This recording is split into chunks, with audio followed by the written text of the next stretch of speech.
There's a line to a quarry at the end of Thomas's branch. It goes for some distance along the road. Thomas was always very careful to whistle here in case anyone was coming.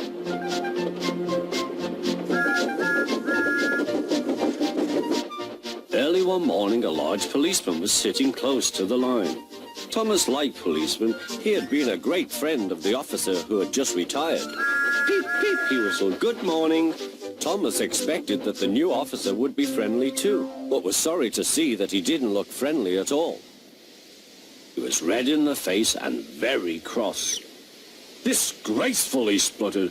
"I didn't sleep a wink last night. It was so quiet, and now engines come whistling suddenly behind me."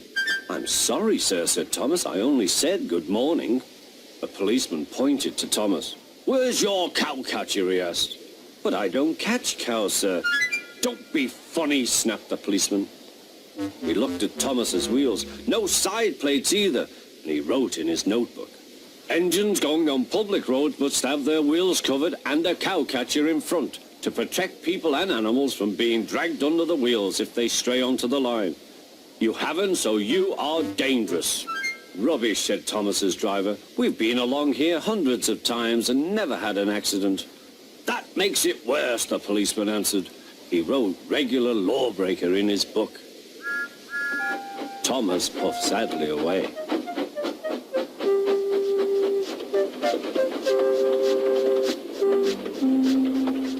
Sir Topham Hatt was having breakfast. He was eating toast and marmalade. The butler came in. "Excuse me, sir, you are wanted on the telephone." "Bother that telephone," said Sir Topham Hatt. "I'm sorry, my dear," he said to his wife. "Thomas is in trouble with the police, and I must go at once." At the station, Thomas's driver told Sir Topham Hatt what had happened. "Dangerous to the public, indeed. We'll see about that." Sir Topham Hatt spoke to the policeman. But however much he argued with him, it was no good. "The law is the law," he said, "and we can't change it." Sir Topham Hatt felt exhausted. "I'm sorry, driver," he said. "It's no use arguing with policemen. We will have to make those cowcatcher things for Thomas, I suppose." "Everyone will laugh, sir," said Thomas. "They'll say I look like a tram." Sir Topham Hatt stared. Then he laughed. "Well done, Thomas. Why didn't I think of it before? We want a tram engine. When I was on my holiday, I met a nice little engine called Toby. He takes freight cars from the farms, but the trucks are taking over most of his work and he needs a change. He has cowcatchers and side plates. I'll write to his superintendent at once."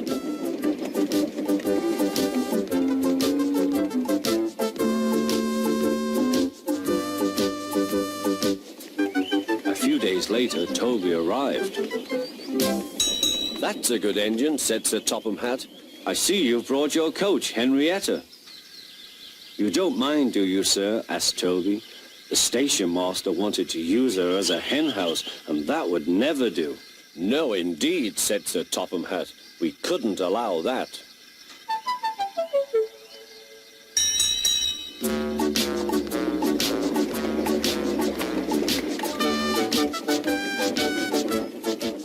Toby made the silly cars behave even better than Thomas did.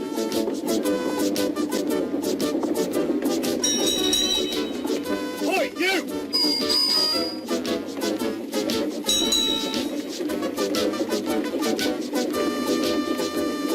At first, Thomas was jealous, but he was so pleased when Toby rang his bell and frightened the policeman, they've been firm friends ever since.